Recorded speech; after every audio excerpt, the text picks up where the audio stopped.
은혜 나누겠습니다. 예수님은 항상 가버나움에서 병자들과 또 소외된 사람들, 가난한 사람들, 그런 사람들과 함께 했습니다. 수많은 무리들이 예수님을 따라다니고요. 그 따라다니는 예수님을 통해서 간절히 예수님을 만나고 싶은 사람들이 있었습니다. 예수님이 가버나움에서 선교의 거점으로 삼아서 하나님의 나라 복음을 전파했습니다. 회개하라, 때가 가까이 왔느니라 라고 하면서 하나님의 나라 복음을 전파했습니다. 그리고 이후에 가버나움에 다시 예수님이 오게 된 거예요. 가버나움에 있을 때 많은 사람들이 그 가버나움에 있는 집에 사람들이 몰려왔는데 발 디딘 틈이 없이 사람들이 많이 온 거예요. 그 집은 누구의 집인지는 알 수 없습니다. 그런데 이 집에 많은 사람들이 와서 예수님의 말씀을 듣는 겁니다.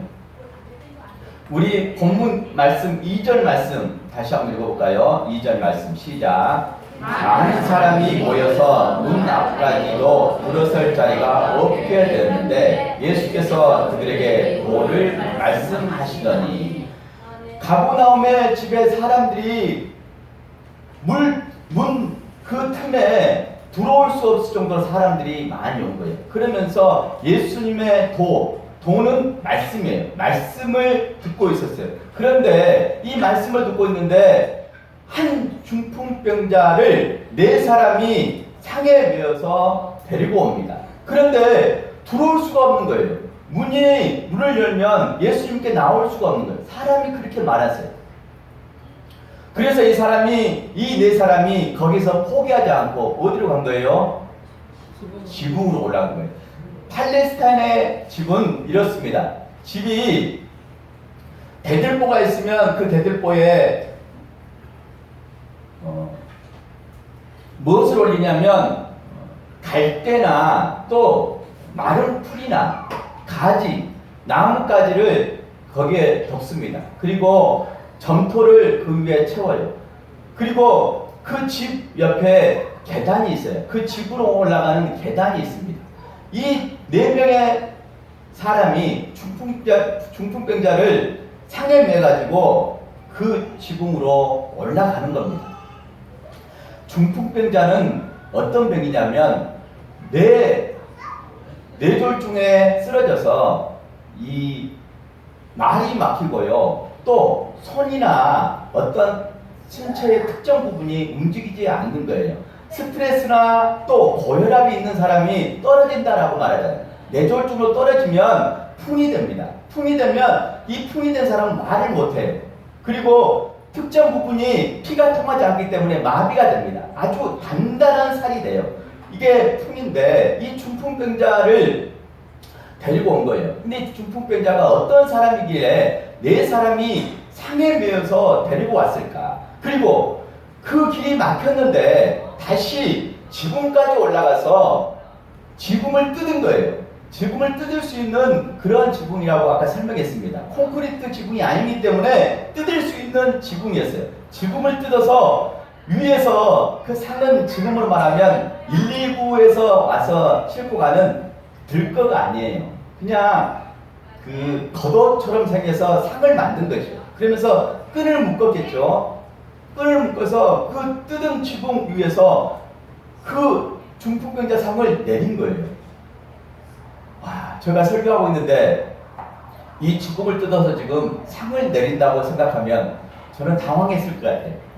이게 무슨 일이야? 우리 예배 드릴 때 갑자기 도출사항만 큰 소리가 나거나 또 돌출 행동이 나오거나 이럴 때도 민감해지는 게 이 예배고 말씀 듣는 상황인데, 이 지붕을 뜯어서 이 상이 내려온다고, 사람이 내려온다고 생각하면 얼마나 당황했겠어요. 그런데 사람이 많으면 좀 이해가 됐겠어요. 근데 이처럼 사람이 적으면 무척 당황스럽습니다. 근데 예수님이 있는 상황은 사람이 많았어요. 사람이 많이 있는 틈에 그 상이 내려온 거예요. 그러면서 예수님이 그 중풍병자의 믿음을 보고 말씀한 것이 아니라 그 중풍병자를 메고 온 4사람의 믿음을 보시고 중풍병자에게 말씀하십니다. 5절 말씀 읽어볼까요? 5절 말씀 시작. 예수께서 그들의 믿음을 보시고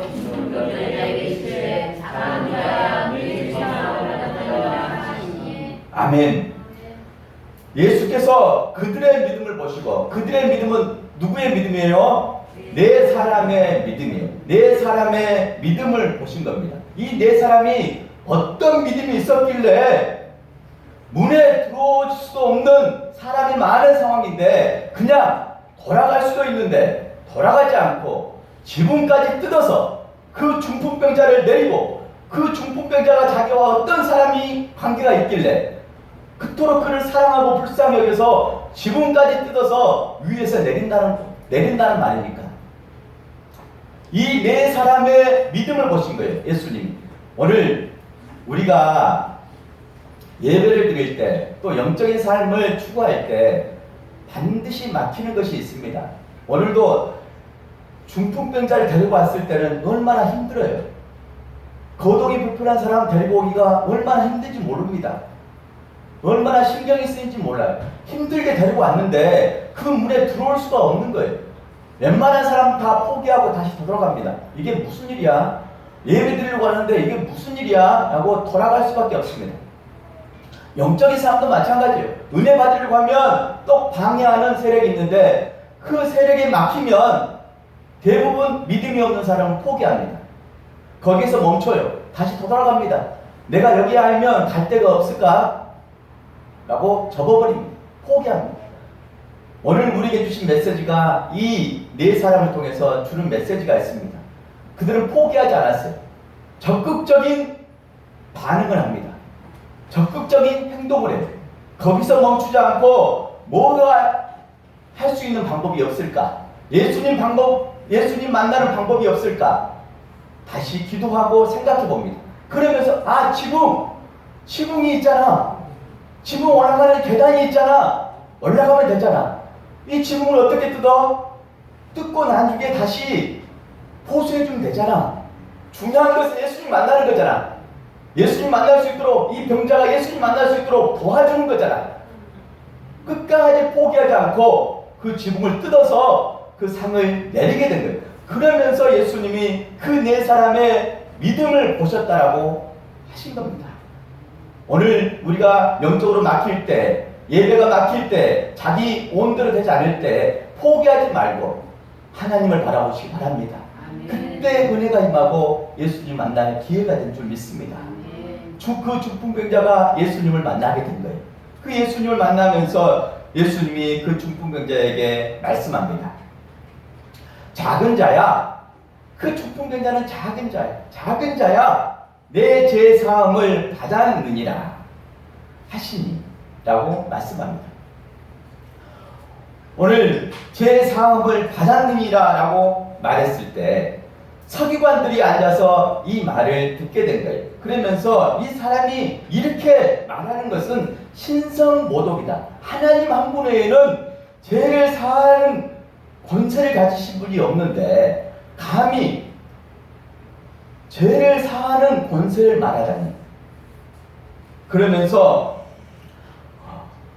신성모독이라고 말하고 하나님 한 분 외에는 누가 능히 죄를 사하겠느냐라고 서기관들이 말하게 됩니다. 그러면서 예수님이 속으로 생각합니다. 예수께서 곧 중심에 아시고 마음으로 아시고 어찌하여 이것을 마음에 생각하느냐라고 묻게 되죠. 그러면서 중풍병자에게 묻습니다. 내 죄사함을 받았느니라. 예수님은 그 중풍병자를 고쳐주기 전에 말도 못하고 걷지도 못하고 어떤 특정 부분이 움직일 수 없는 그 중풍병자를 향해서 먼저 고쳐준 것이 아니라 너 죄사함을 받았느니라 라고 말씀합니다. 구원을 먼저 선포하시는 거예요. 예수님이 수많은 병자들을 고쳤습니다. 많은 사람이 예수님을 따르니까 예수님은 그 인기가 하늘을 찌를 듯 했어요. 많은 사람들이 움직입니다. 예수님이 말씀 전할 때도 수많은 사람들이 와서 예수님 말씀 들었어요. 그렇게 예수님의 말씀을 듣고 기적을 체험한 사람들이 이후에 그 수많은 사람들 중에 예수님이 십자가 못 박혔을 때 많은 사람들이 피해버렸습니다. 그리고 빌라도가 예수님이 죄 없음을 말했을 때 군중들은 그 예수를 십자가에 못 박으라고 외쳤습니다. 그랬을 때 그 군중들 속에 많은 사람이 합류됐을 것이다. 학자들은 보고 있습니다. 수많은 기적을 보고 말씀을 들었던 그 따라다니던 사람 중에 십자가 지실 때, 예수님 십자가 지실 때 그 예수를 십자가에 못 박으라고 외치는 사람도 있었을 것이다 라고 말합니다. 오늘 치유와 회복을 경험하고 기적을 경험한 사람들, 먼저 중요한 것은 예수님의 은혜를 체험하는 거예요. 그 은혜로 우리가 구원을 받습니다. 우리가 공로가 있어서 구원받은 것이 아니에요. 은혜의 선물로, 값없이 받은 그 은혜의 선물로 구원을 받습니다. 우리가 무슨 노동을 하고 무슨 일을 해서, 선한 일을 해서 구원을 받습니까? 예수 그리스도가 그 대가를 치러주셨기 때문에, 십자가 지셨기 때문에 우리가 죄에서 사함을 받게 되고 구원받은 백성 된 거예요. 하나님의 나라 백성이 되게 됩니다. 이 은혜를 오늘 우리에게 주셨어요. 언제나 생각해야 될 것은 예수님의 은혜예요. 그 은혜를 잊어버리면 안 돼요. 기적을 쫓아가면 사람이 변합니다. 마음이 변해요. 기적이 일어나지 않으면 다 떠나요. 하지만 예수님의 은혜를 기억하고 말씀을 따라가는 예수님의 제자가 되면 예수님을 배반하지 않습니다. 예수님을 부인하지 않아요. 그런 믿음이 우리에게 있어야 해요. 그래서 중풍병자에게 먼저 내 죄사함을 받았느냐라고 말씀하는 겁니다. 그러면서 예수님이 말씀하시죠. 이후에 보면은 그 중풍병자에게 말합니다. 우리 9절 말씀 읽어보도록 하겠습니다. 9절 말씀. 다 함께 9절 말씀 읽겠습니다. 시작. 중풍병자에게 내 죄사함을 받았느냐 하는 말과 일어나 내 상을 가지고 걸어가라 하는 말 중에서 어느 것이 쉽겠느냐? 중풍병자에게 어느 것이 쉽겠습니까? 내 죄사함을 받았느냐 하는 것과 내 상을 가지고 걸어가라 하는 말 중에 어떤 것이 쉽겠습니까? 죄사함을 받는 것이 중풍병자에게 쉽습니다. 지금 병들어서 자기가 걸어오지도 못했는데 네 사람이 그 들것에 들고 왔는데 지금 걸어가는 것이 힘들잖아요. 죄사함을 받는 것이 쉽습니다. 하지만 예수님은 죄사함을 받는 것을 먼저 말씀합니다. 죄사함을 받은 거예요. 이후에 그 중풍병자에게 자기가 어려운 그 상을 가지고 걸어가는 것, 자기가 걸어가는 것이 어려운 그것을 예수님은 해결해 주십니다. 내 상을 가지고 걸어가라, 집으로 가라 라고 11절에 말합니다. 내가 내게 이르노니 일어나 내 상을 가지고 집으로 가라 하시니, 집으로 가라고 말합니다. 이제 걸어가는 겁니다. 제 사함을 받은 이 중풍병자가 이제 건강하게 돼서 집으로 걸어가는 거예요. 올 때는 네 사람이 상에 매어서 왔습니다.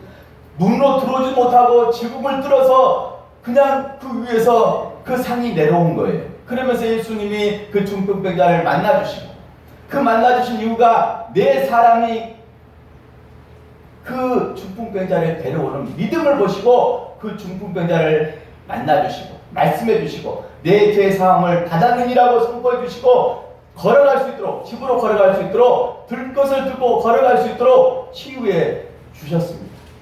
오늘 네 사람을 생각해 봐야 돼요. 네 사람의 믿음, 협력하는 믿음입니다.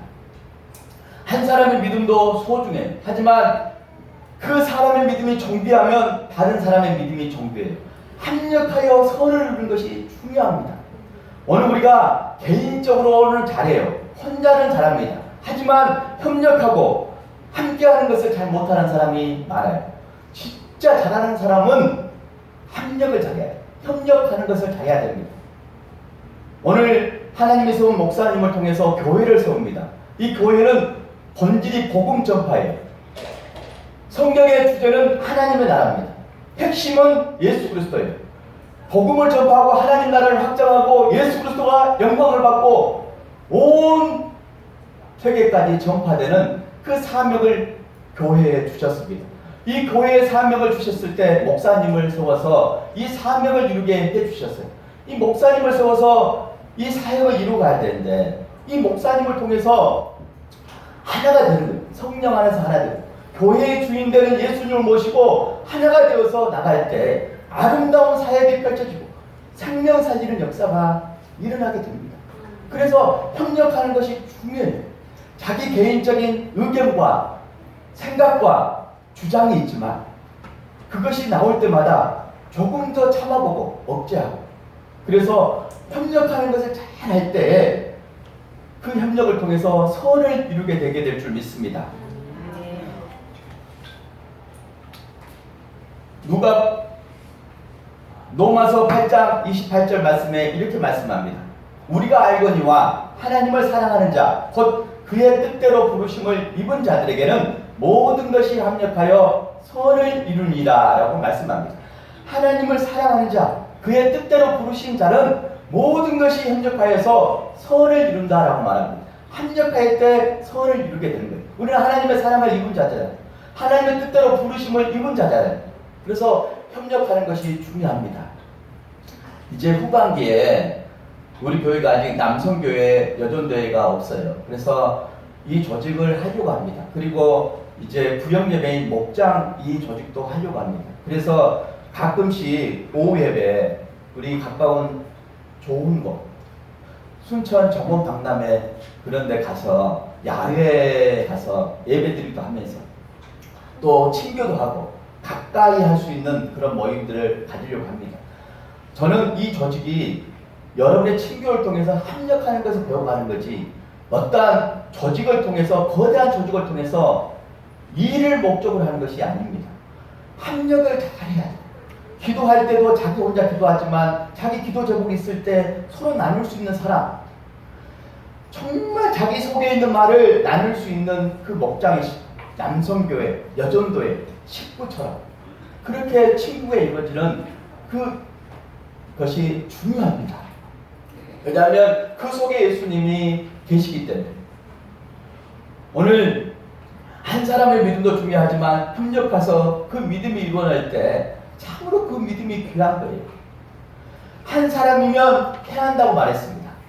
하지만 두 사람이 모이면 세 곁들이 돼서 쉽게 끊어지지 않는다라고 말합니다. 전도서 4장 12절 말씀에 이렇게 말씀합니다. 잘 들어보세요. 전도서 4장 12절 말씀 제가 읽어드릴게요. 한 사람이면 해하거니와 두 사람이면 맞설 수 있나니 세 겹줄은 쉽게 끊어지지 아니하느니라 라고 말합니다. 세 겹줄은 제가 옛날에 순천공단에 다녔었는데 그때 12시간씩 주야로 근무할 때가 있었어요. 그 공장이 어떤 공장이냐, 노프줄을 만드는 공장이었어요. 노프줄을 만드는데 기계로 세 겹줄이 꼬여서 나옵니다. 그 세 겹줄은 단단해요.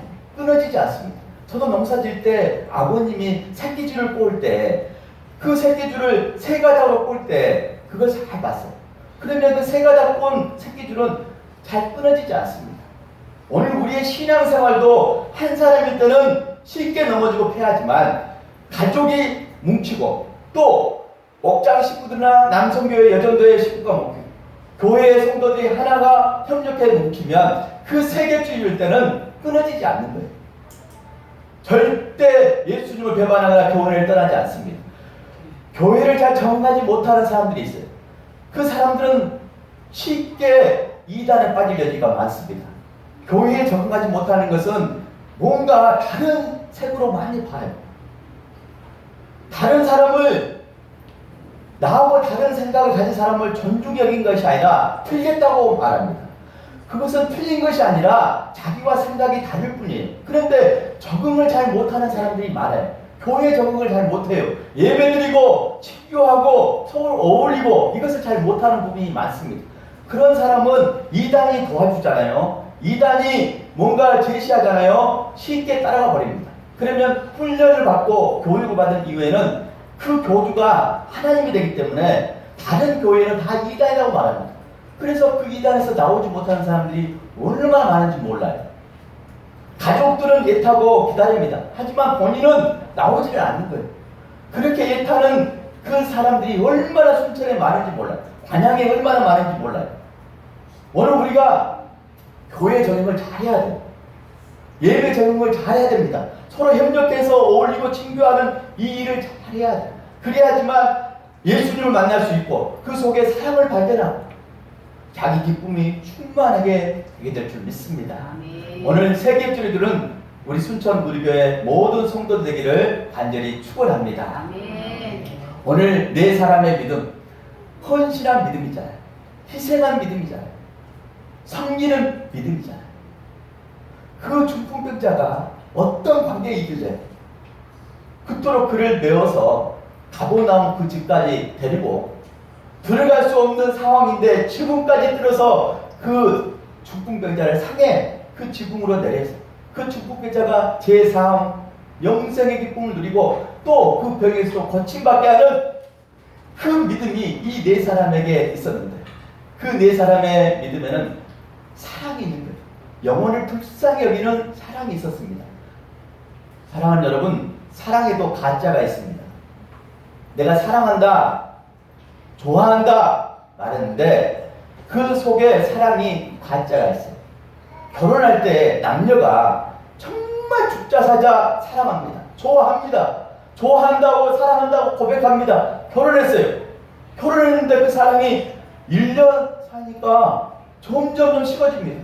3년 지나니까 그 사랑이 다 떠나고 정으로 삽니다. 미운적으로 살아요. 가만히 생각하면 미운적으로 살아요. 그 사랑은 어디 갔습니까? 죽자 사자 내가 물 한 방울 묻히지 않게 해주겠다. 내가 생명을 걸고 당신을 지켜주겠다. 당신이 원하는 거 다 해주겠다. 고백하고 결혼했는데 그거 지키지 못합니다. 책임지지 못해요. 사랑에는 희생이 있어야 돼요. 사랑에는 헌신이 있어야 돼요. 사랑에는 섬김이 있어야 돼요. 그래야 책임지는 겁니다. 책임지는 사랑이 있어야지 진짜 사랑하는 거죠. 오늘 네 사람에게는 그 사랑이 있었어요. 그 중풍병자를 향하는 그 사랑이 있었습니다. 그 섬기는 헌신된 마음이 있었어요. 그래서 끝까지 책임지고 지붕을 뚫어서라도 적극적인 행동을 해서 그 중풍병자의 영생을 누리고 건강을 되찾는 그 믿음에 이르는 지붕을 뚫는 믿음이 그에게 있었던 겁니다. 제가 어떤 사람을 소개하려고 합니다. 이분은 어떤 권사님인데 시집을 가서 시골 가까운 데로 시집을 갔어요. 그런데 시집을 가서 슈퍼를 경영했습니다. 슈퍼를 경영하면서 이후에 친정의 가정이 너무나 어려우니까 늘 도와줬습니다. 그러면서 자기 시부모를 모시고 시어머니, 시아버지를 모시고 슈퍼를 경영하고 또 친정에 있는 식구들도 도와주면서 살았는데 그 시아버님이 중풍으로 떨어진 거예요. 그 다음에 시어머니가 중풍에 떨어지고 근데 순서가 바뀐지는 잘 모르겠습니다. 하여튼 시아버지, 시어머니가 중풍에 떨어졌어요. 그런데 그 똥수발 하면서 슈퍼를 경영했어요. 그러면서 남편을 믿음으로 세웁니다. 자녀들을 어찌됐든 믿음으로 키우려고 헌신했습니다. 그 믿음에서 포기하지 않고 끝까지 그 부모님을 그 풍에 떨어진 두 분을 끝까지 모시고 나갔어요. 그러면서 군에서 그것을 인정하고 효녀상을 드렸습니다. 효녀상을 받았어요. 그러면서 이후에 그 남편도 이후에 술을 드시기도 하고 또 도박도 좋아하고 그랬지만 이후에 믿음을 회복해서 장로님이 되셨습니다. 그 모든 것이 회복이 됐어요. 헌신과 희생과 섬김이 있었습니다. 그 한 사람이 있었기 때문에 가정을 세울 수 있고 친정에게 친정을 세울 수 있었고 그 한 사람의 믿음이 중요하잖아요. 포기하고 싶을 때 누가 헌신하고 싶겠어요? 누가 자기 몸 힘든데 끝까지 섬기고 싶겠어요? 하지만 그 사랑하는 마음이 있기 때문에 포기할 수 없는 마음이 있기 때문에 끝까지 책임을 지는 거죠. 그냥 시집 갔으니까 모른 척하고 살 수도 있는데 그냥 거기 시댁 식구 그냥 잘 살면 되는데 그 모든 것을 다 돌보십니다. 감동입니다. 저는 잊을 수가 없습니다. 마음이 항상 새기고 삽니다. 그 빚을 어떻게 갚을까? 그러면서 나는 어떻게 살아야 되는지 다시 생각해 봅니다. 한 사람이 중요해요. 우리가 사랑한다면, 누군가를 사랑한다면 희생과 헌신과 섬김이 있어야 돼요. 끝까지 책임지는 그 사랑이 있어야 됩니다. 그 사랑으로 가정이 세워지고, 자녀가 세워지고, 또 다른 친척들이 세워지고, 이웃들이 세워지고, 교회가 세워지는 거예요. 그것이 없으면 세워지지 않습니다. 교회 세워지지 않아요. 그냥 반석처럼 세워지는 교회가 아니라 모래 위에 지어진 교회처럼 어느 날 바람 불면 무너져 버립니다. 모래 위에 지은 집처럼 어느 날 바람이 불면, 태풍이 불면 무너져 버립니다. 그런 집이 되면 안 됩니다. 그런 교회가 되면 안 돼요. 어떠한 폭풍이 불어도, 어떠한 힘든 일이 와도 믿음을 지켜내고 세워나가면, 다른 힘든 일이 생기면 다 이겨내는 거예요. 그런데 그런 이김이 없잖아요. 그 힘든 일을 이겨내지 못하잖아요. 자기에게 힘든 일이 오면 견디지를 못하는 거예요. 그래서 사람들이 자살하는 겁니다. 억울해서 보복 운전을 하고 남에게 해를 끼치고 그러는 거예요. 오늘 어려움을 다 견디고 이겨내야 돼요. 기도하면서 하나님을 사랑하는 마음을 가지고, 성도를 사랑하고 가족을 사랑하고 이웃을 사랑하는 마음을 가지고, 그 주님의 마음을 가지고 나가야 됩니다. 언제나 좋은 일을 할 때 문제가 부딪혀요. 문제가 있습니다. 그 문제를 뛰어넘을 수 있는 적극적인 믿음이 필요한 거예요. 거기에서 멈추는 것이 아니라 그것을 뚫고 나가야 돼요. 뚫고 나가면 은혜가 됩니다. 말씀도 뚫어야 돼요. 말씀이 은혜가 될 때까지 읽고 듣고 뚫으면 믿음이 생기고 은혜가 됩니다. 여러분의 기도도 마찬가지예요. 기도했는데 응답이 되지 않습니다. 그러면 응답될 때까지 뚫어야 돼요. 기도해야 됩니다. 그러면 기도의 응답이 일어나요. 기도 응답이 꼭 애기처럼, 아이처럼 신발 주세요, 옷 주세요, 건강 주세요, 자기 요구만 다 채우고 하나님 뜻에 반응하는 기도는 하나도 하지 않습니다. 그래서 기도 응답이 이루어지지 않는 거예요. 기도 응답은 우리가 필요한 것도 요구하지만 하나님 뜻에 응답하는 기도가 돼야 돼요. 하나님 뜻이 무엇입니까? 이 고난을 주신 하나님 뜻이 무엇입니까? 가난한데, 우리 집이 가난한데 이 가난을 주신 목적이 뭡니까? 내가 이 직장에서 힘든데 이 직장에 온 하나님의 뜻이 뭡니까? 물으셔야 돼요. 자녀 가운데, 자녀가 이런데 이 자녀 가운데 하나님의 뜻이 무엇입니까? 물으셔야 됩니다. 그러면 하나님의 뜻 가운데 하나님의 뜻에 응답하는 기도에 순종하게 되는 거예요. 그때 믿음이 생기는 거예요. 요술 방망이처럼 뚝딱뚝딱 두드리며 구하는 것보다 하나님 주시는 그 기도만 하면 믿음의 성장이 없습니다. 그 기도도 하되 하나님의 뜻을 묻는 기도를 하셔야 합니다. 그래야지만 진짜 사랑이 일어나는 거예요. 성숙한 믿음이 생기는 겁니다. 지붕을 뜯는 믿음이 생기는 거예요. 오늘 저와 여러분이 그 믿음으로 서기를 간절히 축원합니다. 오늘 우리가 문제에 부딪혔다고 실망하지 마십시오. 그 문제를 예수님 만나면 다 해결되는 거예요. 우리가 문제 해결 능력을 가지면 예수님께 구하고 나가면 문제 해결 다 할 수 있습니다. 안 되는 문제가 없어요. 질병, 예수님 만나면 다 해결됩니다. 중요한 것은 내 죄사함을 받았느냐, 영생의 복을 누리고 기쁨을 누리고 생명을 주시는, 영생을 주시는 예수 그리스도, 그분을 나의 왕, 나의 주인, 나의 하나님으로 믿고 섬기고 있느냐 라는 겁니다. 믿을 때 역사가 일어나게 될 줄 믿습니다. 사랑하는 여러분, 저와 여러분이 지붕을 뜯는 믿음, 중풍병자를 데리고 왔던 네 사람의 믿음, 네 사람의 믿음이 되기를 간절히 축원합니다. 실망, 걸을 수 없고 말할 수 없고 소외되고 가난하고 병든 그 사람을 살리게 될 줄 믿습니다. 그 헌신된 사랑이 생명을 살려요. 오늘 생명을 살리는 저와 여러분 모두가 되기를 간절히 축원합니다. 기도하시겠습니다. 살아계신 하나님 감사합니다. 오늘 한 중풍병자를 네 사람이 상에 메고